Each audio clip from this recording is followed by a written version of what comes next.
Yolunuz bir şekilde İtalya'ya düşerse, saat 11'den önce cappuccino sipariş etmeyin. Cappuccino, en popüler İtalyan kahvaltı içeceklerinden biri olarak kabul edilir ve genellikle sabahları kruvasan veya diğer tatlı hamur çeşitleri ile tüketilir. Cappuccino saat 11'den önce içilen bir kahvedir. İtalyanlar yemek sonrası asla cappuccino içmezler. İtalya'da yemeklerden sonra içilen tek kahve espressodur.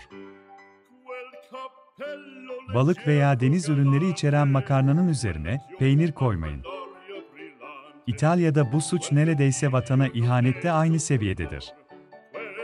İtalyanların yemekte çok güçlü bir ilişkisi vardır ve neyi birleştirip neyi birleştiremeyeceklerine çok dikkat ederler.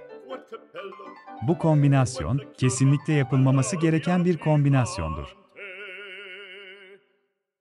Spagettiyi asla bıçak veya çatalla kesmeyin. Spagetti, İtalya'da dünyanın herhangi bir yerinden daha fazla tüketiliyor. Spagettiyi bıçakla kesmek, bir İtalyanın görebileceği en korkunç şeylerden biridir. Spagetti yemenin doğru yolu, onu çatalınıza sarmaktır. Bu yöntemin sebebi ise spagettinin özüne saygı duymaktan gelir. Çok fazla bahşiş bırakmayın. İtalya'da bahşiş vermek zorunlu değildir. Garsonların maaşları genellikle normaldir, bu nedenle müşterilerden büyük paralar beklemedikleri gibi, bu onların takdir edilmediği anlamına da gelmez. Bir kiliseyi ziyaret ederken asla şort, terlik veya tişört giymeyin. İtalya'nın kutsal yerlerinde düzgün giyinmelisiniz. Bu alanlara plajdaymışsınız gibi giyinerek girmek yasaktır.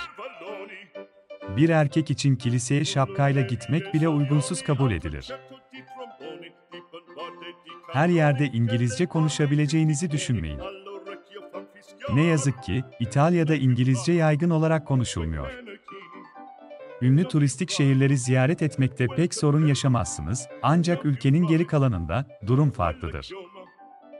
Eğer büyük şehirlerin dışındaysanız, yanınızda küçük bir sözlük bulundurmak her zaman iyi bir fikirdir. Aksi takdirde, Google çeviriye güvenin, ancak dikkatli olun. Türkçeden İtalyanca'ya yapılan çeviriler bazen istenmeyen komik durumlara neden olabilir. Dakiklik beklemeyin. İtalya'da zaman esnektir. Saat 11'de planlanan tur, büyük ihtimalle 11.30'da başlayacaktır. Bu durum toplu taşıma ve birçok yerde geçerlidir.